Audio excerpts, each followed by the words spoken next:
20 horas con 38 minutos. Gracias por seguir con Cartas sobre la Mesa. Bien, tenemos que analizar, bueno, temas coyunturales a nivel nacional, por supuesto, y todo tiene que ver con la política y, bueno, diferentes factores también en cuanto a la crisis que nosotros estamos viviendo en nuestro país. Tenemos que hablar acerca de este 26 de junio también, en lo que había sucedido, este intento de golpe de Estado o autogolpe, golpe fallido, diversos términos que se van utilizando durante todo ese tiempo. Y justo el día de hoy se cumplió una semana de lo que justamente pasó este intento de golpe de Estado, o bueno, esta situación, ese movimiento inusual en kilómetro cero. Pero, ¿a quién beneficia? Y esa es la pregunta que todos se hacen, ¿no? ¿A quién justamente ha beneficiado esta situación, este movimiento?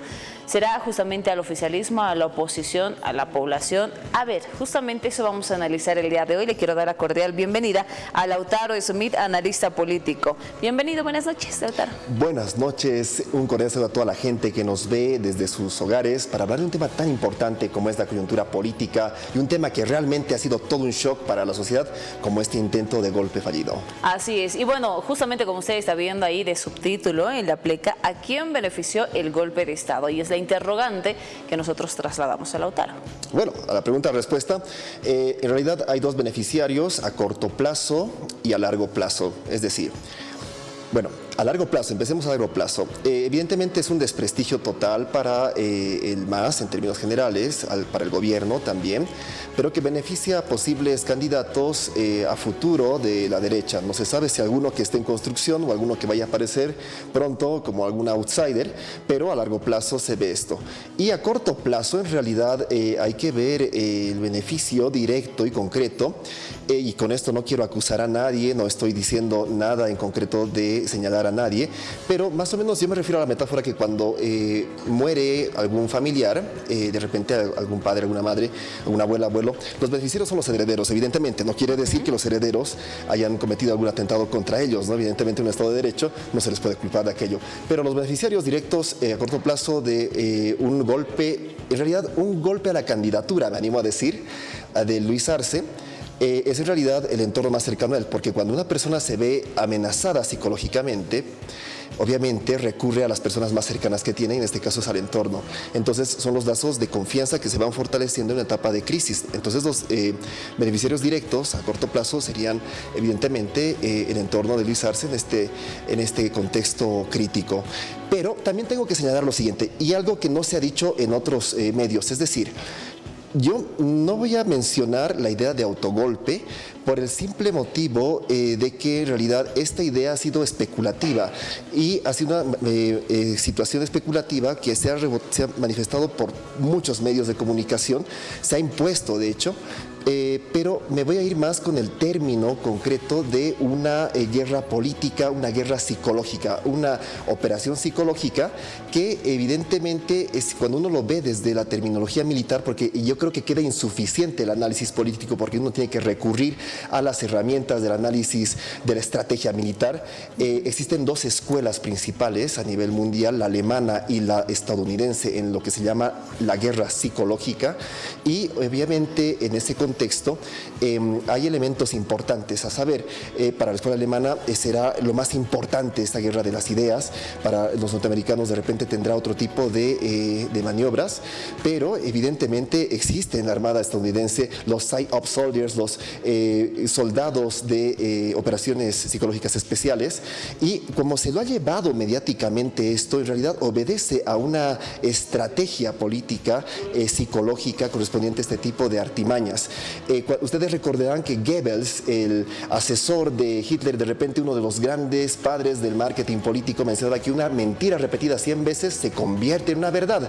Y evidentemente pasó esto, en vez de que muchos analistas digan esperemos que hayan repercusiones legales, que dirán las investigaciones, los jueces, los fiscales y toda la investigación que se podría dar, directamente fueron a acusar al gobierno de que intentó hacer un autogolpe. Y esto en realidad, cuando ya se replica por todos lados, es difícil de controlar y me hizo recuerdo mucho a la técnica de Goebbels, una mentira repetida 100 veces se convierte en una verdad.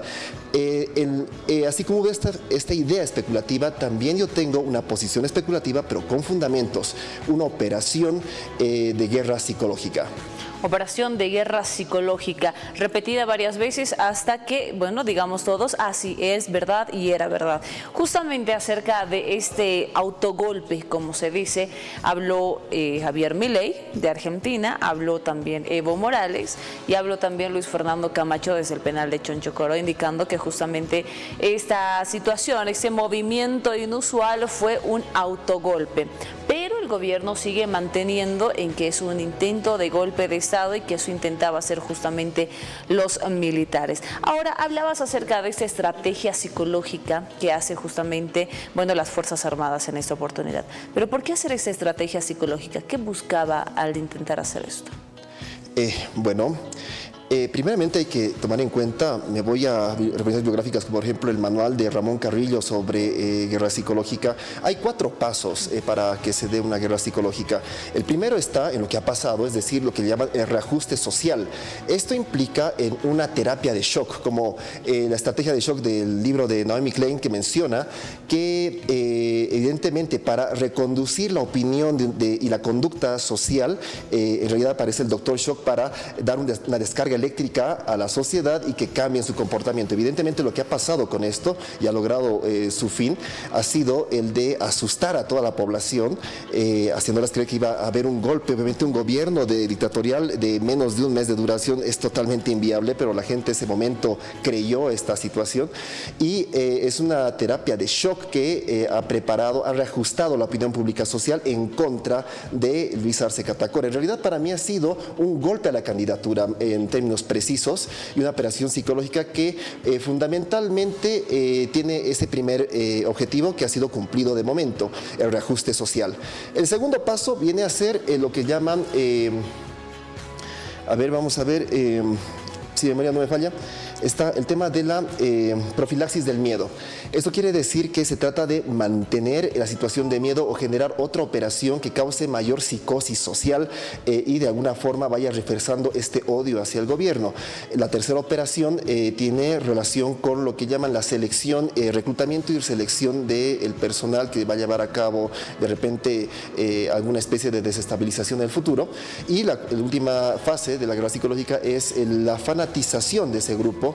Entonces, habrá que ver. Yo creo que mucho va a ser lo que diga el tiempo, que al final va a mencionar si realmente es esta hipótesis la que manejo la verdad o de repente va tomando otro curso. Pero por como se ha dado desde el punto de vista del marketing digital y de las estrategias militares, pues es la hipótesis que genero para conocimiento del público.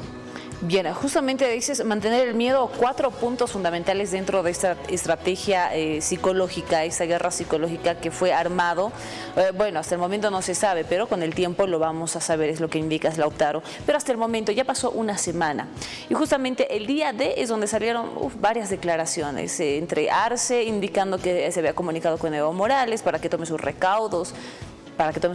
Nadie sabe del por qué. Después volvieron otra vez a la guerra interna. Posterior a ello, el ex comandante del ejército, ahora que está en el penal de Labra, en Cochabamba, justamente indicaba que era para aumentar su popularidad y era lo que Luis Arce Catacora había pedido justamente en esta oportunidad. En esta semana, después ya no hubo más declaraciones más que de países externos, como le dije, de Javier Milei. ¿Qué podemos decir durante esta semana justamente ante todas estas nuevas declaraciones que están saliendo? Bueno, hay temas interesantes. Por ejemplo, García Linera dijo, me parece que el día de hoy, en una declaración en la BBC, y me parece que en un medio mexicano adicionalmente, que en realidad se trataba de una lucha por el poder por parte de Arce y de Evo Morales. Eso era lo que dijo literalmente. Imagino que tendrá fuentes para aseverar tal afirmación.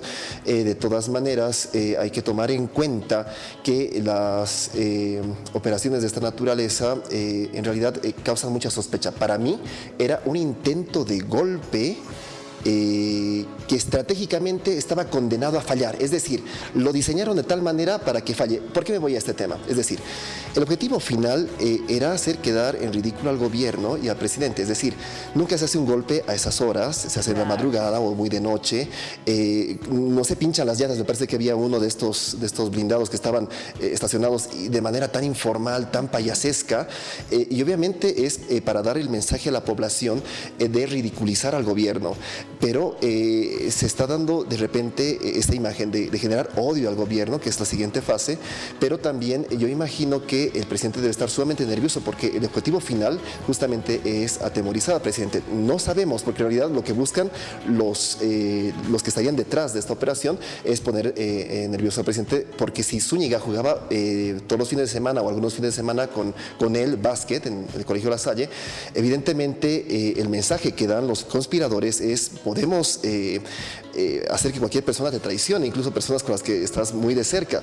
Yo creo que en realidad están intentando atacar la psicología del presidente ante todo, y están haciendo ver a la población de que el gobierno es algo payasesco, pero para mí fue una estrategia preparada, es decir, fue un golpe organizado que tenía como destino fallar por la forma en la que se hizo tan ridícula. Es decir, hablan de un escuadrón de F-10 de élite formado por los Estados Unidos antes del 2006, desde el 2000, son 6 años que tienen esta formación directa con fuerzas especiales de Estados Unidos, bueno, un convenio con Estados Unidos. Entonces deberían, obviamente, se esperaría un golpe mucho más magistral, evidentemente. Eso lo hicieron tan payasesco como para que pareciera así y la gente ridiculizara, por cierto, al gobierno. Una estrategia bastante interesante desde mi punto de vista, y lo reitero, es una hipótesis que ustedes verán. Creo que lo importante de estas épocas es el derecho a la duda, lo cual no había en la época de Evo Morales. Me parece que en la época de Evo Morales hubo bastantes banderas falsas y nadie decía nada, pese a que había muchos cabos sueltos.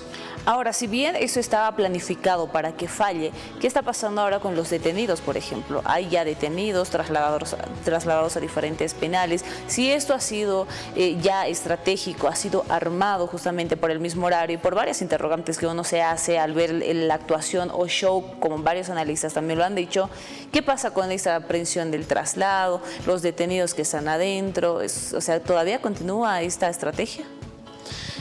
Bueno, es que en realidad eso lo va a ver la parte legal, es decir, muchas veces, incluso en operativos de robos de bancos, muchas veces caen inocentes, gente que de repente por abrir la puerta a alguien disfrazado de guardia automáticamente cae como cómplice. Evidentemente la justicia y el tiempo dirá en qué medida esto se ha movido, porque puede ser que haya sido planificado entre pocas personas y muchas más vayan a caer, pero en realidad la justicia, las investigaciones que se hagan posteriormente van a sacar la verdad a la luz. Bien, ahora, bueno, voy a retroceder un poco acerca de este análisis que hiciste de largo plazo y corto plazo. Primero, al corto plazo, el beneficio directamente a los más cercanos, al entorno más cercano. ¿A quiénes nos referimos justamente si es esta estrategia a corto plazo y si es el beneficio para él mismo? Bueno, en realidad yo no estoy, o sea, yo no sabría, no podría adivinar, pese a que en Radio Herbol me pidieron que adivine qué significaba que un halcón se estaba comiendo un polluelo, y yo dije, Evo Morales está teniendo una trampa para hacer otra anécdota. Pero yo no podría adivinar qué es lo que está pasando en ese entorno, no podría saber exactamente cuáles son las relaciones, y si lo supiera tampoco podría ser infidencia. De todas maneras, lo que sí podría decir es que evidentemente ha habido muchos reclamos desde ya sea gente dentro del MAS, fuera del MAS, hacia muchos ministros, sobre todo por una ausencia de carisma político, y eso obviamente no es algo que se pueda tapar con un solo dedo, porque es algo muy evidente. Y en algunos casos también se ha criticado la ausencia en algunas capacidades técnicas. De todas maneras, evidentemente, si existe un shock como el que ha habido, evidentemente alguien que se ve afectado a nivel psicológico, a nivel emocional, va a recurrir a sus personas más cercanas, ¿no? Solamente me voy a referir a eso sin dar mayores lineamientos, porque obviamente no tengo los elementos para señalarlo. ¿Y por qué beneficiaría a la derecha en largo plazo? Bueno, un más desgastado, próximo a la destrucción, un gobierno debilitado, desprestigiado, evidentemente hace que surjan otras nuevas alternativas. Si se genera un odio social, que es el que pretenden estos conspiradores, que hipotéticamente sugiero, obviamente va a determinar que haya una nueva alternativa que va a girarse un poco más hacia la derecha. En este país obviamente no prosperan las ideas libertarias o neoliberales, pero sí hay un ataque es decir, influencia a la nueva generación con el mensaje de Milei, por dar un ejemplo, ¿no? Se influencia a ciertos sectores que pueden debilitar esta idea de lo comunitario, de las ideas principales que el MAS ha venido predicando y por lo tanto debilitaría bastante su popularidad en las futuras elecciones. Bien, hablamos acerca de los beneficios a corto y largo plazo, pero ahora, ¿a quién perjudica justamente todo este movimiento? Todo esto principalmente a Luis Arce y su candidatura, a la candidatura de Luis Arce. Lo reitero, es un golpe a la candidatura. Ellos serían los perjudicados. ¿Qué pasa con la población? Bueno, en realidad la población ha sido asustada, es decir, ha sido fastidiada, por dar un término. Pienso que la población debe tomar conciencia, debe ejercer su derecho a la duda, a la interrogante, y no dejarse llevar simplemente por lo que puedan decir muchos medios de comunicación, sino tal vez preguntar dónde hay cabos sueltos y dónde estará la verdad, porque en realidad lo que yo quiero fomentar ahora es justamente el derecho a la duda y la capacidad de poder tener un pensamiento crítico hacia esto. Esperemos que la sociedad reflexione en torno a esto y no se deje llevar por los instintos, las emociones, que es justamente por donde el marketing político y estas estrategias quieren hacer llevar a la sociedad. Ahora estaríamos hablando también de un perjuicio tal vez en los factores económicos, sociales, que puedan manifestarse durante este tiempo. Evidentemente hay un perjuicio económico porque si no hay seguridad jurídica, automáticamente las empresas, los inversores extranjeros no van a tener la noción de invertir en nuestro país. En realidad esa es el elemento que perjudicaría más en la economía, pero fuera de eso en realidad no. ¿Qué podría perjudicar a largo plazo? Es decir, si generan este miedo, esta rabia en la población, pueden generar de repente algunos bloqueos a futuro, pero evidentemente eso está todavía en una cuestión de futurología, porque realmente no sabemos qué impactos sociales va a tener más allá de haber sido un shock, en qué medida se va a poder responder a esto.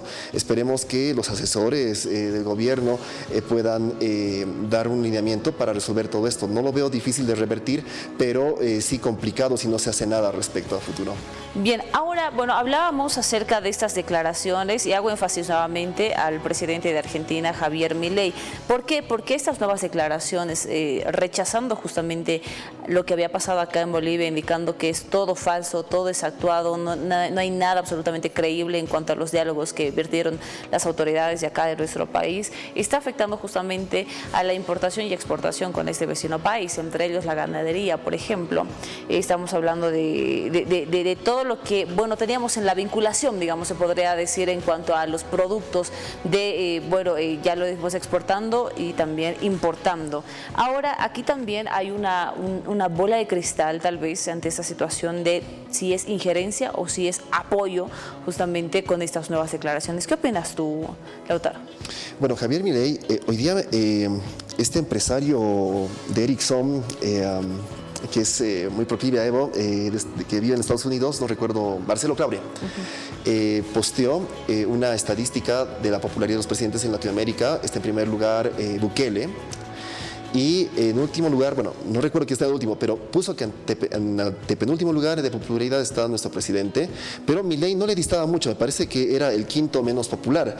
Es decir, Milei ha perdido bastante popularidad en su país y lo que es interesante es de que él está siendo útil a una estrategia comunicacional a nivel internacional. Me hacía recuerdo mucho a Evo. Yo recuerdo que cuando Evo llegó a la presidencia empezaba a hablar mal de muchos presidentes. Javier Milei está hablando y ha hablado mal de muchísimos presidentes, incluyendo el de España, incluyendo, tú me ayudarás a alguno que otro más, me parece que son unos 4 presidentes de los que habló muy mal, López Obrador, por ejemplo, y también habla ya mal de nuestro gobierno.